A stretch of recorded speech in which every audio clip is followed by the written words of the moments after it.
This podcast is sponsored by Camera Museum of London at 44 Museum Street.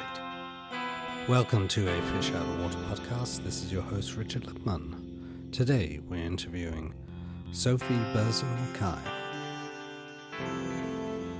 Hi. Hi. Nice to meet you. To meet you. So I'm just going to jump into it. Tell us who you are, what you do. Including my name. Yes, please. My name is Sofie Berzon-Mackie. I'm British Israeli. I am a photographer, or I refer to myself as a visual artist. I'm also director and chief curator of the Be'eri Gallery for Contemporary Art. It is now located in Tel Aviv. Can you tell us about October 7th? What exactly would you like to know about that day? 2023. Where were you? What you were doing? So I'm a member of Kibbutz Be'eri, which is a small settlement, legal, not like settlements in the West Bank, in the Western Negev of Israel. So I've been living here for maybe the past 30 years of my life.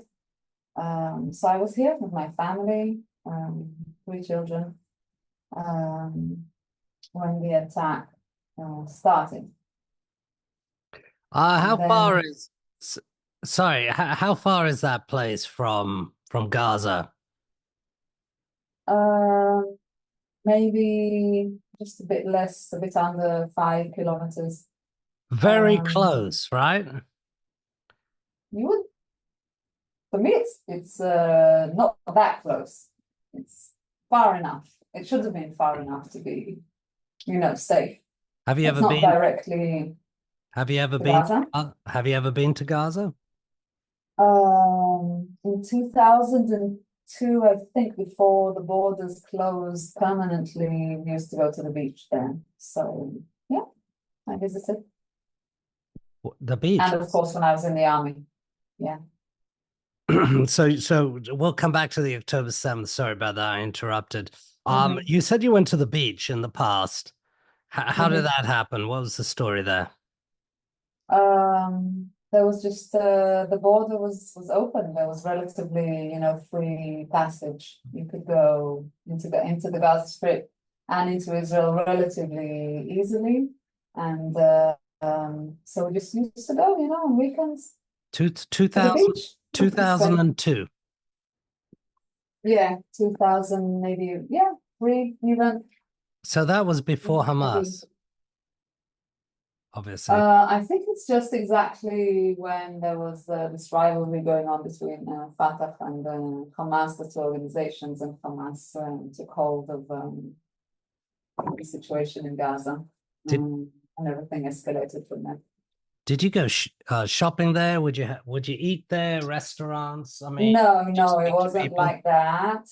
No. But the beach was safe. You couldn't really travel freely at that point around Gaza, but since there were Israeli settlements in Gaza at that time, then there were places you could visit safely. But after all occupants were evacuated, then the border was closed and you can't visit anymore, of course. I hear many voices saying that when there were Israeli settlements there, it was safer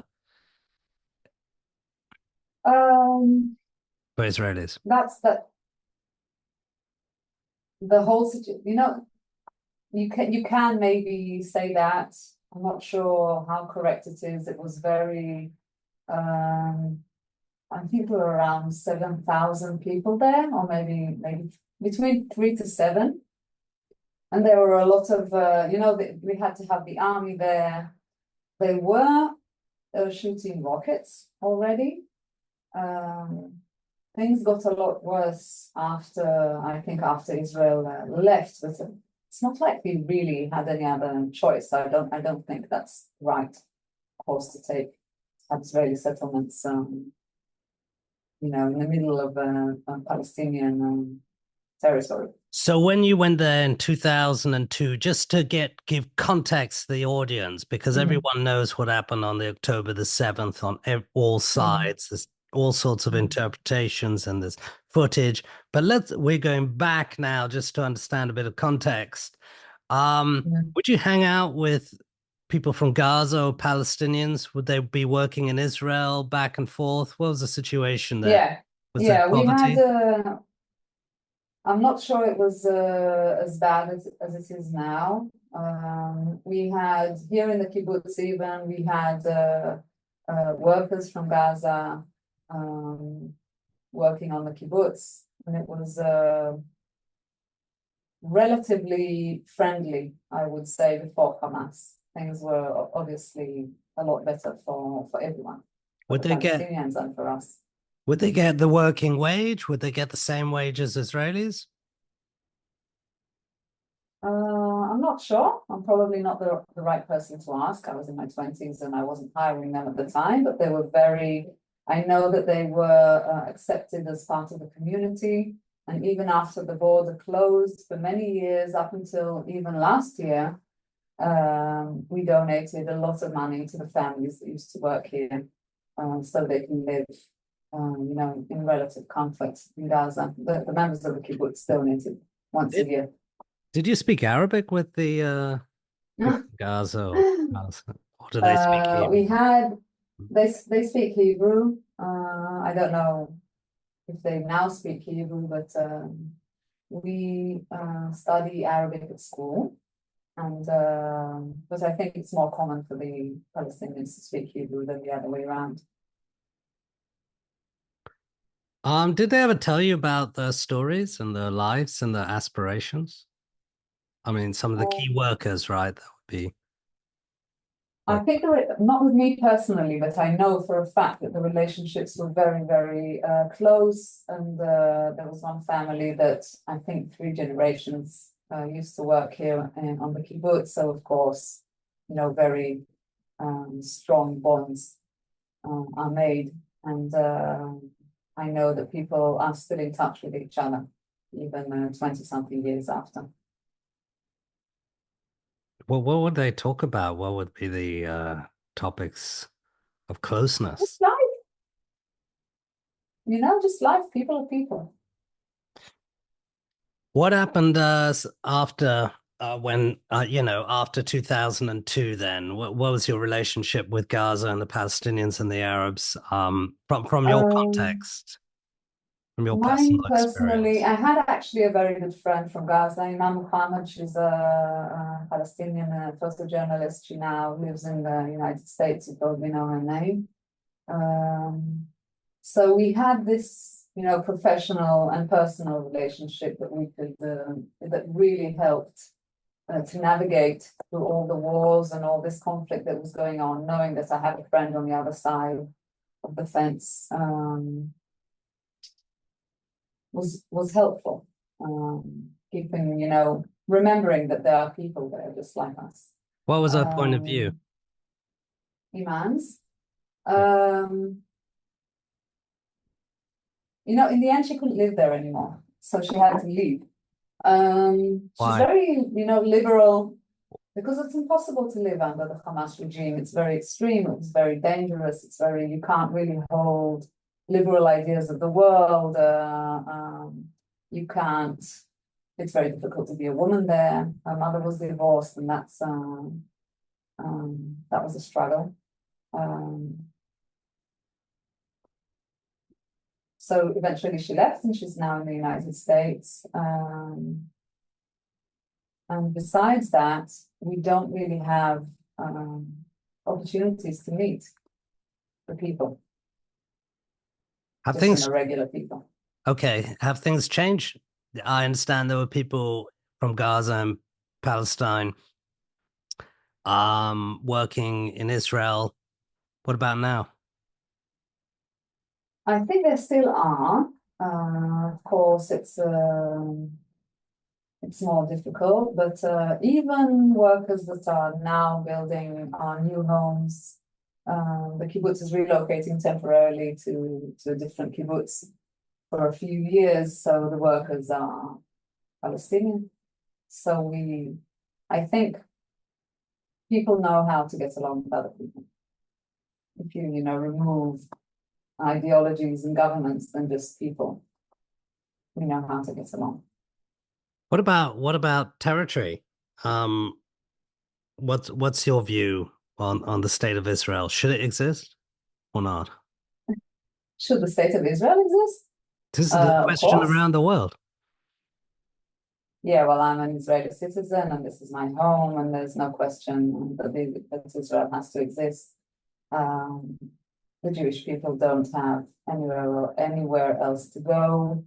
I don't have to remind anyone about the very violent history concerning the Jewish people and the genocide that happened in Europe in 1940 during World War II, and the ongoing anti-Semitism. The Jewish people deserve a state, and we have one. And of course, the state is not going. We're not going anywhere.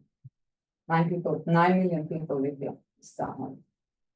And what about the Palestinian and situation? What's your view? What part of it? What do they want? What do they want, you think? And who's they? What are the Hamas are very clear about what they want. What do they want? They acted on it. You just have to read their ideas: the complete annihilation of Israel and death to all, Jews. And of course, they act on it, and they acted on it very sadistically when they got a chance. Concerning the Palestinian people, I hope the majority of them are just like me, who wish to raise their families in peace, and I hope we can find a way to do that together.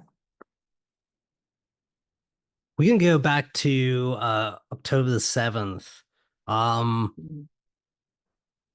When you woke up in the morning, what were you hearing? Did you have a dream? Did you?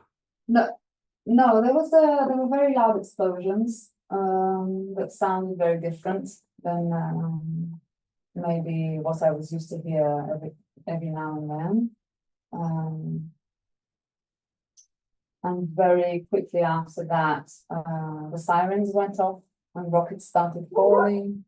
And it took maybe 15 minutes until we got the message that there are terrorists in the kibbutz. And, I think everybody knows what happened next. It took a long time for the army to arrive, and for the many hours that they had, they just went door to door and murdered whoever they could. Women, children, kidnapped 26 people, 102 were murdered that day, children included. Tell me, your kibbutz was 5 kilometers from Gaza. You knew that Hamas were a terrorist organization. There's rockets flying nearly every week. Why did you live there so close to danger, potentially? It's my home, and I don't think there's any other answer to that. It's just my home. It's a place that I love. I've invested my life. We have a beautiful community. We work very hard to build, our world. I think the majority of us have very open, peaceful ideas. And a lot of us were involved, in peace initiatives and peace activists. And I don't think anybody could imagine that something like that would ever happen. A lot of people failed for that to be able to happen. And Hamas, people have bad intentions all over the world. But you have to, you look at your government and your country to be able to provide the safety, so their bad intentions will never be realized. So there was a massive failure. But you know, rockets every now and then, although there were long stretches of peace and quiet, and I'm talking about years at a time, but nothing happened. So nobody, I think, could imagine in our really worst dreams that, I don't know, someone will wake up on the other side of the border and just decide that what they're going to do today is shoot a baby in the head. It's just something you can't imagine that any human being will do. That So I think maybe, maybe I personally underestimated the hatred that they have. What about, was there any suspicions from the workers? Like, do you think they were involved? First of all, in Beirut, we don't have Palestinian workers, and we didn't have for ages, but I do know that there are lots of like rumors running around that gardeners and construction workers provided, you know, information, but it's just gossip. So I don't know if that's the truth. I hope not. I hope not. In your kibbutz, were you actually there? That day? Yeah. Yes. So the Hamas fighters came into your kibbutz, is that correct? I was called them terrorists, but yes, we had hundreds of them in our kibbutz. Did you see them? I don't know. Did you see them? I didn't see them with my eyes because I was in the safe room with my children, but I definitely heard them outside my door all day long. A lot of gunshots, shouting in Arabic. So it's, I don't want to use the word miracle, but it wouldn't take like a lot for me not to be here today. My neighbors were murdered, houses were set on fire, people were dragged out of their homes and just slaughtered outside, which I heard happening. So it's just luck that I'm here. When you heard all the noise, firstly, your safe room, where was the safe room? It's inside our homes. It's just another room that was added to the house, and it's reinforced concrete, and it's supposed to like be the place you go to when rockets. It's against rockets, so it has really a heavy metal window and really thick reinforced concrete walls, but the door is not bulletproof and it's not fireproof, and it's you can't even lock it from the inside. So, you know, once the terrorists entered someone's house, it didn't take them long to break into the room. It was just people were fighting, holding the handle on one side and just fighting with the terrorists on the other side, and they were shooting through the doors, and many people were injured and murdered that way. And they really did the craziest things here. When were you holding the door at all times for hours? The handle? At some point we were. We also installed privately, maybe 10 years ago, a small lock. So we used that, so we didn't feel like we had to, you know, hold the door, but we were definitely sitting with knives in our hands, which is what we had at home, waiting for them to come. Do you remember the sounds that you were hearing inside? Yeah. Yes, some of them were very haunting, even. Can you give us examples of how the audience could identify? It's very hard to describe. Everything's so loud. You have, you know, they were shooting RPGs and rockets were falling and the sirens were going off and loud explosions and a lot of gunshot. They were shooting at our house a lot, so all the windows were shattered, and you could hear a lot of screams in Arabic, a lot of shouting going on. You could hear families begging for help and screaming also. So it sounded like hell. Imagine that. Did you hear any knives or shovels or cracks or skulls breaking?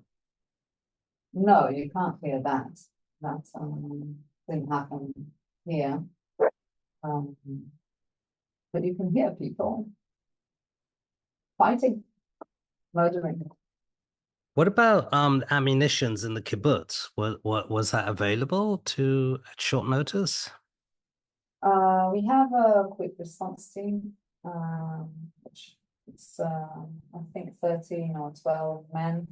My brother-in-law was the captain of that team. It's just civilians who have relevant military background and who are armed, and they're supposed like to hold the fort for the 10 minutes it's supposed to take the army to come.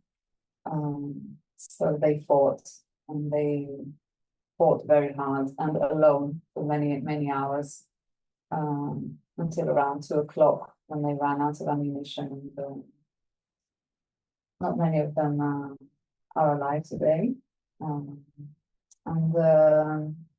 here and there we have members of the kibbutz who have a gun, like a personal license. So that was very helpful. But besides that, no. We're just a community of, young families, women, children. We didn't have means to protect ourselves that day. A few hours later, how did you know when to get out the room? The army broke the door down to rescue us. It was 6 o'clock in the evening. I think I started hearing Hebrew outside our home at around 3:30, noon.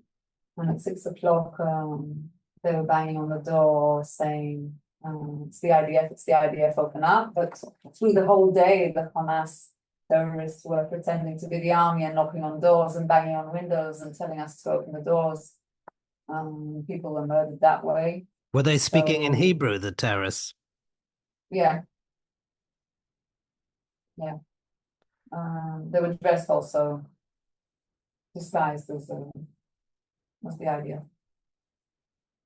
Some of them, not all of them. And then it took us another few minutes to decide if we believe them or not. It's really, some people ask the soldiers to say some phrase in Hebrew, maybe to recite Shema Israel. It's a Jewish kind of prayer. So, yeah, and then they tried to rescue us. It wasn't possible. There was still a lot of terrorists outside and a lot of shooting going on. And we started hearing like bullets whizzing. So we went upstairs to our neighbor's safe room, and we stayed there for another 6 hours.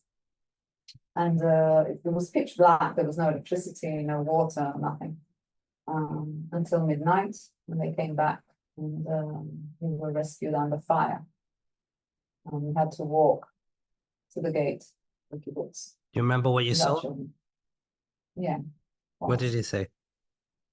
Dead bodies, a lot of blood. Everything was on fire. Everything, cars were burning. A lot of trash, blood kind of splattered everywhere. It looked like something you will see in a movie set, but for real. Did you ever see any mutilated bodies or? No. Gladly, the bodies I saw were of terrorists and not of members of my kibbutz, but I know for a fact that many people were rescued and they had to walk through the bodies of our friends. What did they say? Taken outside. I don't know. I didn't go into specifics, but people you've heard the reports. Why do you think the terrorists filmed all of this on body cams? Why not? It's not like they were not proud of what they were doing. I don't think they're the ones who began with that. If you think about, tactics that were used by ISIS, it's just exactly the same. They use psychological terror, and it was broadcasted live for everyone to see. I know that they murdered someone's grandmother in Kibbutz Nir Oz, and they uploaded the video live to her Facebook account, and her family saw it happening that way. So I think it's part of being a really twisted mind and human being, and finding all the possible ways to cause as much suffering, stress that you can. So filming it seems like something reasonable to do, if that's your, motive. Do you understand Arabic? Yeah, basic. Did you hear? You said you heard voices whilst you were in the safe room for a few hours. Do you remember what they were saying?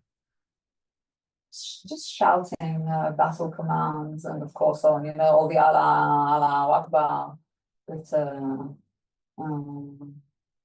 these violent cries and a lot of just babbling going on. So that's it. So you said the kibbutz and the ideology were peaceful. I mean, look, a few days later, what do you think it was right for the Israeli army to go into Gaza? I don't think we were left with a choice. First of all, 260 people were kidnapped, including the youngest is a baby who was still kidnapped in Gaza. Bill, I think he's a year old now, but he was kidnapped very young. So we have 260 civilians kidnapped, and 1,300 people brutally murdered.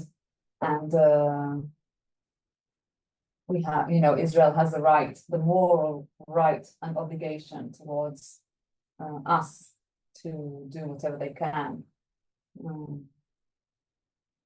Do your views still remain the same in terms of your politics in the region? I think in terms of, I don't think that all Arabs need to be, that they're not all evil. It's not like something like that happened. It's just maybe I'm less optimistic about the idea of who our partners are. If I thought that peace is something that we both want, then maybe today I'm not so sure about that, because it's not only, Hamas terrorists came here that day. There were thousands of citizens, just citizens, not Hamas terrorists, citizens, who were kidnapping dead bodies, who were raiding our homes. Yes, we have it all filmed.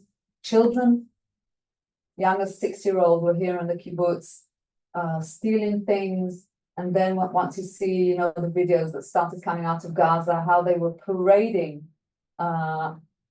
kidnapped women and children, and how they were being shoved and hit, and things were thrown at them and spat at.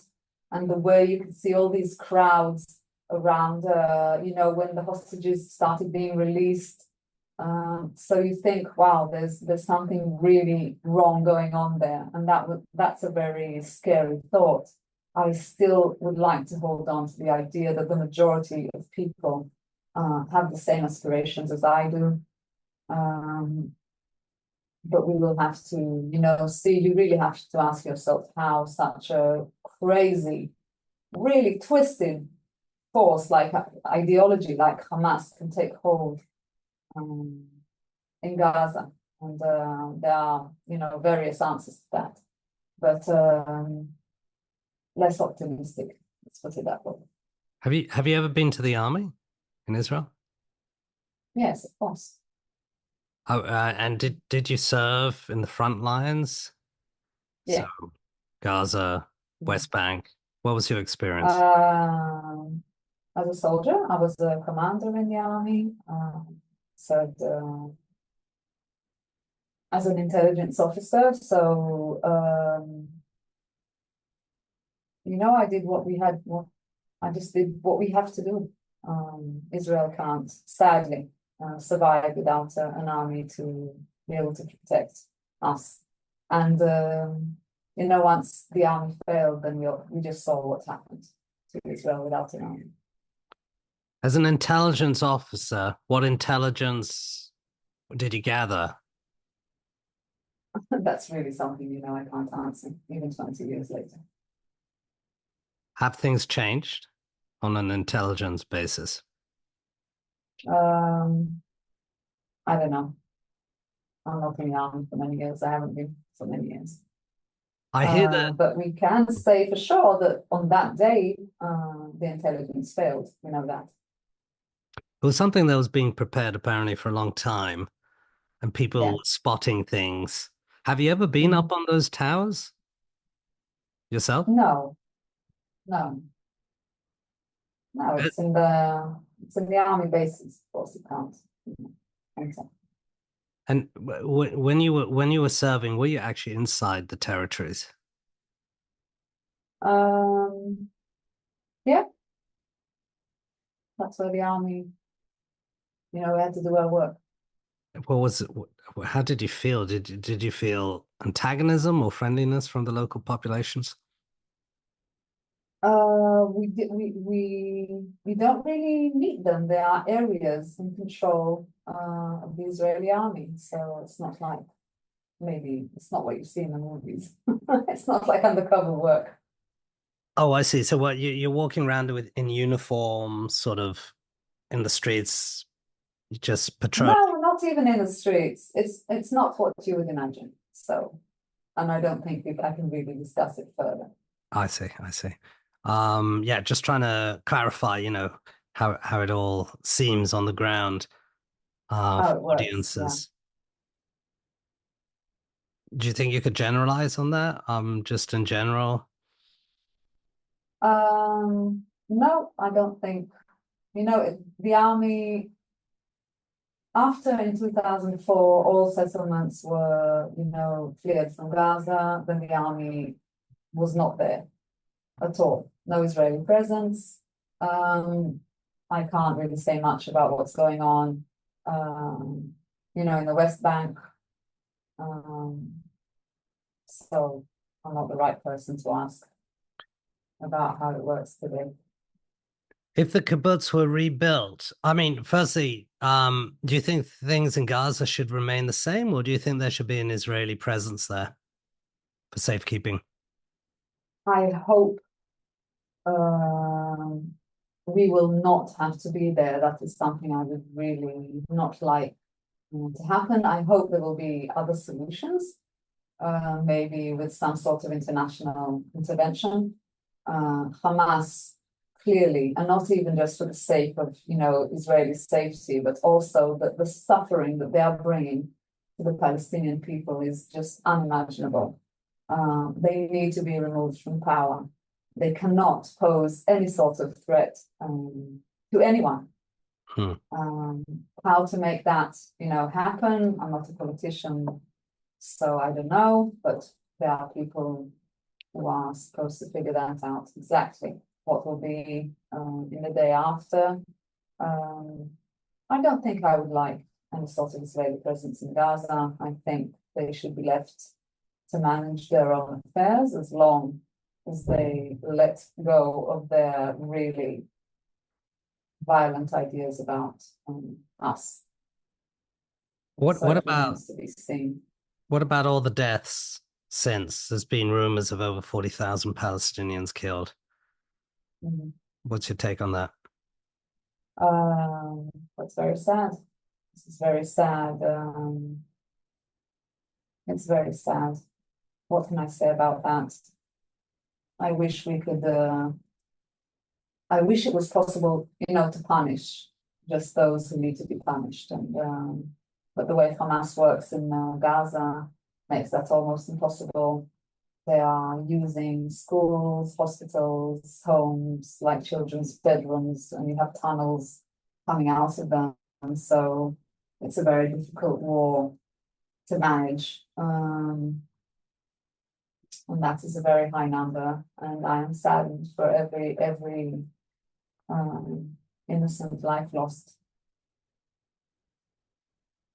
Sophie, do you think I could call you back in 10 minutes just to complete another 10, 15 minutes?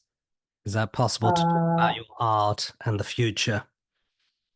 At 2 o'clock, I have to finish because I need to go pick up my daughter. That's So absolutely fine. is that if we're in that time frame, then Okay. yeah, I'll do that. Okay, I'll okay, call back. sure, 10 minutes. Thank you. okay, I'll send you another link. sure. Thank you.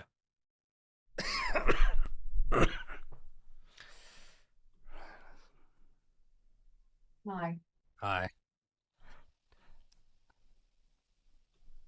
Sofie Berzon-Mackie, tell us about art in Israel.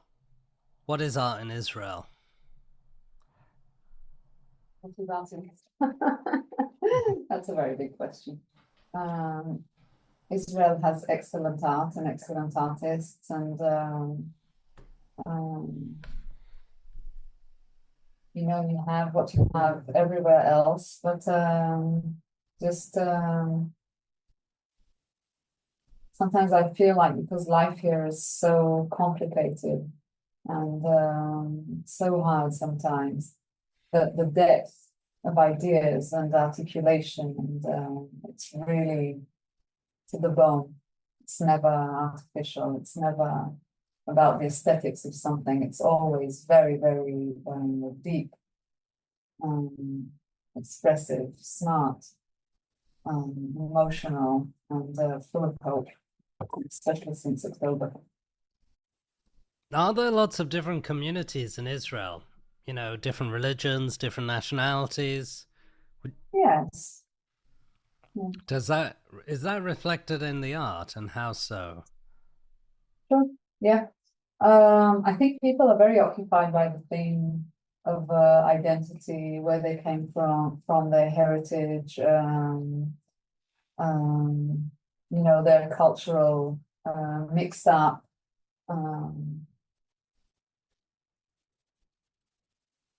Maybe even now more so than in earlier years, because maybe, especially after Israel was founded, there was people who came from abroad, immigrants were kind of second-hand citizens, like everywhere.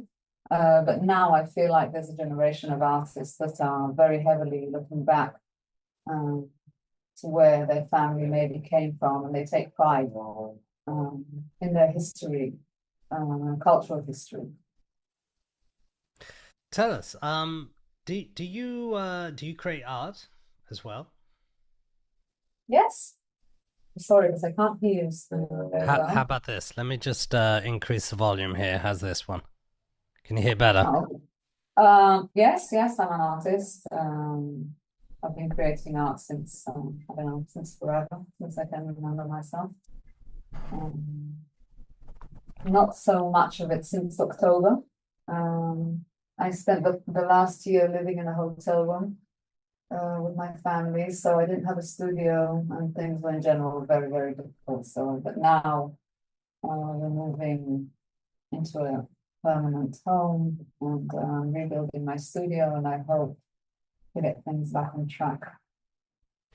I see that you focus on snails and seed pots and Sorry? dragonflies. I see here your Huh? crown. Can you hear me now? Sorry about Yeah, that. yeah. Crown jewels Uh-huh. and silvery water, starry earth. Mm-hmm. Yeah, Silvery Water and Starry Earth was a solo exhibition I had in a gallery called Studio of Her Own in Jerusalem, and it opened in March this year.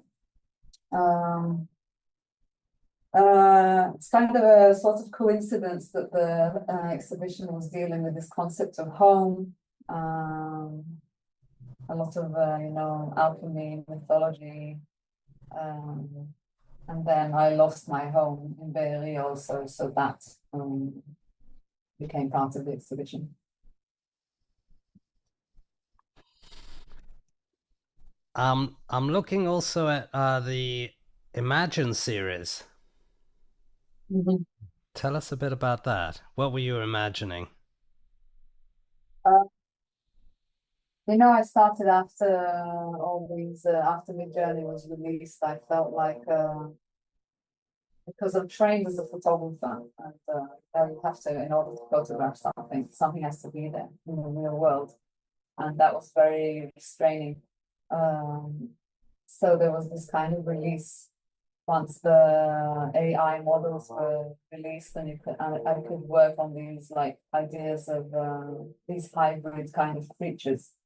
I was dealing at the time with I was thinking a lot about hybridity as part of my identity as an immigrant. And all of a sudden I had this freedom to create these hybrid kind of creatures, merging stone and feathers and crystals together. And I had a lot of thoughts about the beginning of life. And How about your yeah, art? maybe it's not my. How about Sorry? how about your art now and in the future? How's that going to? So I think I'm maybe moving towards more working more with ideas about an installation and less with photographic images.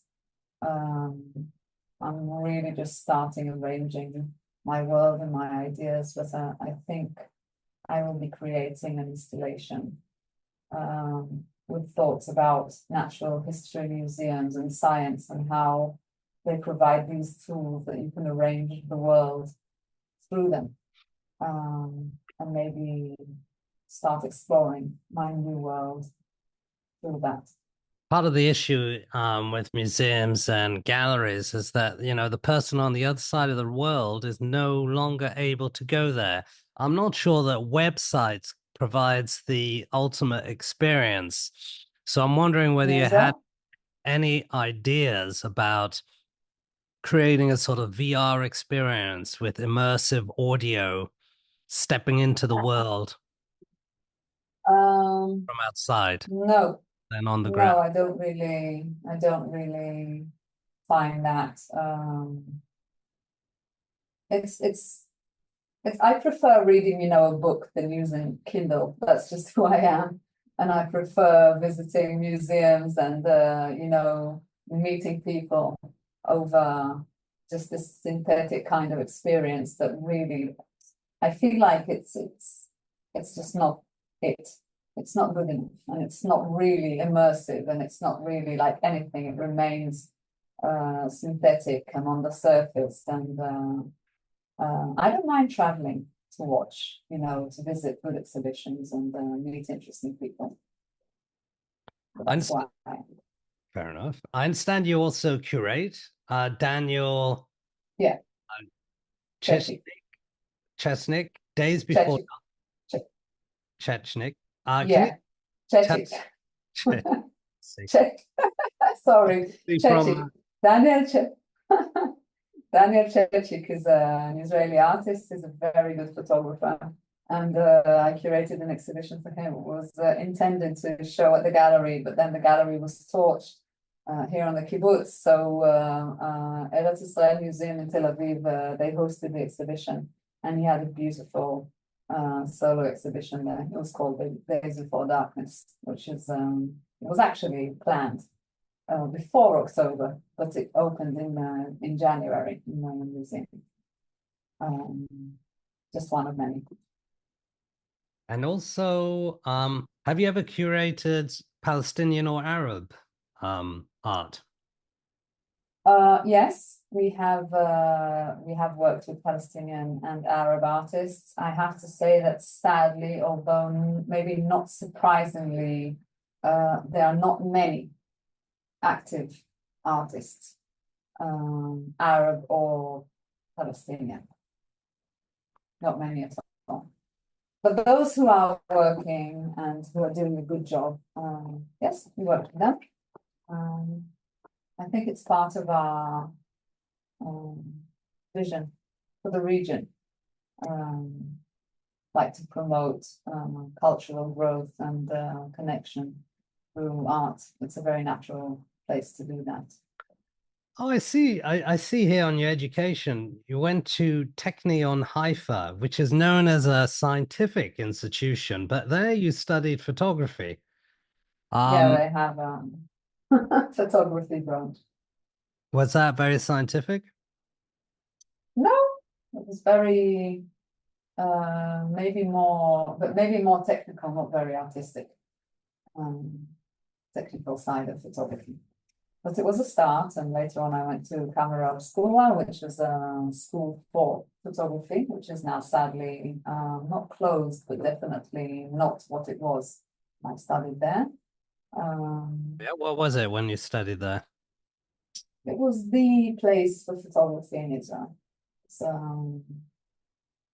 very lively, interesting. You know, everybody who wanted to be a photographer studied there. That was just the place. Uh-huh. And what happened to some of your alumni? Do they still work in photography? Hmm? Do you ever keep in touch with your students and alumni? Cameo. No, maybe some of them. No, yeah, maybe some of them. I have one of my teachers is her name is Sofie Berzon, a very well-known photographer. So we're still in touch. Israel is small, and the artistic scene is even smaller. So eventually, you know everyone, and you continue meeting them throughout your career in different points. Is it difficult to make a living as an artist in Israel, or or are there government schemes and Uh, do the rich buy art? Basically, it's one of the questions. Do they support the art, or does the Not as much as I would like. No, the government has various platforms. Our gallery, by the way, is a public institution, which means it's supported by the government. They do not tell us what to do with the money, but we're supported by the government. It's very difficult to make a living, by just making art. Everybody I know has a day job in teaching or lecturing or whatever. There are not so many opportunities for grants, or it's quite hard. It's quite hard, and it's getting worse. But I think it's not easy anywhere in the world to be an artist and to make a living. Who are your favorite artists? What, like international? Well, I like Jenny Saville very much. She's not a photographer. Louise Bourgeois, of course, Carol Walker, whom I adore. Who else? Yeah, that's maybe the top three. who would you like to curate in the future? I wouldn't mind any one of those I just said. I would be happy to work with them. I think I would be interested in meeting more Palestinian artists if that was a possibility. I'm very interested in what they're doing, and I think, yeah, just even from the West Bank, we have no way of meeting each other ever. It's just impossible. I understand quite a lot of Palestinian art and music is concerned with. I mean, it is a stereotype, resistance, the politics of the region. Is that something that you would put in your gallery? Something political? Yeah, indeed. We are open to all, thoughts.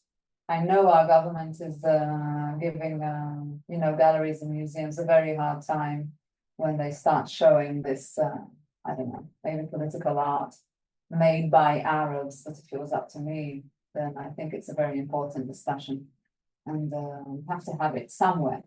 And having it in these cultural spaces, that's maybe the safest place to have these discussions about ideas, about experiences, about what it means to be, an Arab, what it means to be Jewish. I prefer meeting up in a gallery than meeting up the way we did on October 7th, if we have to. So would you say there's quite a lot of censorship? I mean, these are very broad stroke questions. I mean, in the last 20 years, Netanyahu, and then now the right wing coming, is there more censorship with regards to political art now? You Um, get your funding taken away. Would your gallery be closed down if you showed a certain type of art? um, I'm not sure. I'm not sure, actually. I'm not sure. Things are very unstable here in Israel, which you know. I think, people know me and know that I oppose the government. I'm even like occasionally targeted by extreme right-wing people. What do they say? Um, How do they a target you? lot of blessings, a lot of blessings. Threats, What kind hate mail, to be, what do you want to hear the exact words? Yes. Um, you should have been murdered on October 7, you're a traitor, we're going to come and rape you and make your children watch, like really violent things. From around the world, even, I would say.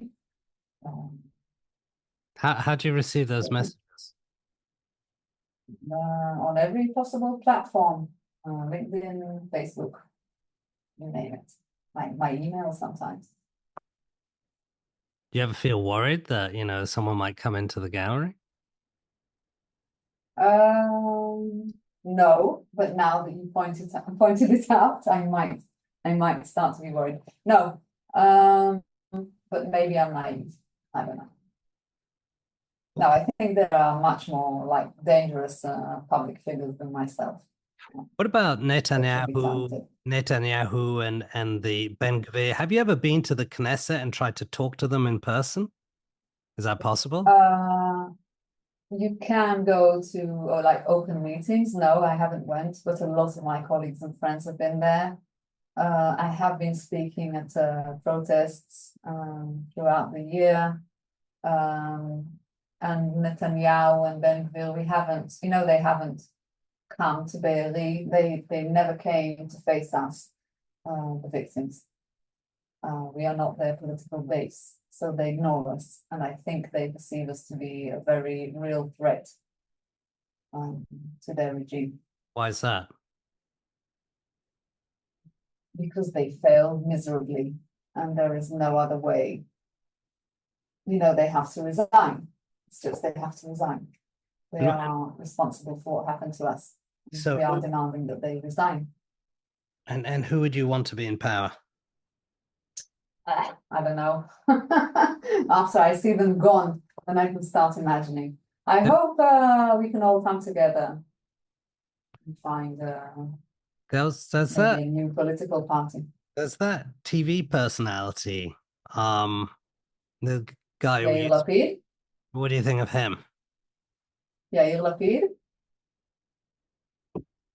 What's I will say this. We had a year and a half with Naftali Bennett and Yair Lapid that were, as the way I perceive them, the most stable and peaceful government we ever had, at least in the last 20 years. So if there is a chance that one of them or both will become our prime minister, then I will be happy. Bennett is actually quite his pro Israel House Party, right? Where he wants to build more houses in internationally disputed places. I think that's an issue that all Israeli governments are finding very tricky to navigate through. So you have a huge population increases in the region, one of the most populous per square kilometer, right, in the world, in certain regions, in Israel, in Gaza, in West Bank. So Gaza and West Bank are one of the most populous region per square kilometer in the world.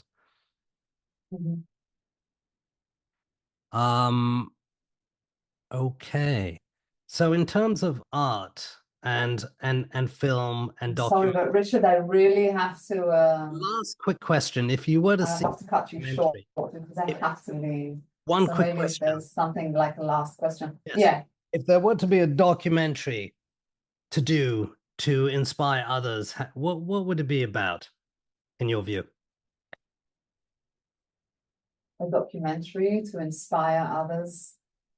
I think if you just followed one of us around for a day in our lives, then people would be inspired. I think we lost everything in the most violent, brutal way, and every one of us victims of October 7 has been finding the most creative way to be alive. And I think I'm personally extremely inspired by my family members, by my community, how to continue, how you can still stay human after being subjected to the really most horrific crimes. So that's inspiring, and that's a movie I would watch. Thank you very much, Sofie Berzon-Mackie. Thanks for your time. Thank you, Richard. Have a good day. All the best. Thank you. Bye. Bye. This podcast is sponsored by Camera Museum of London at 44 Museum Street. Thanks again for listening to A Fish Out of Water podcast. This is your host, Richard Lipman. Should you have any questions, comments, or suggestions, please get in touch.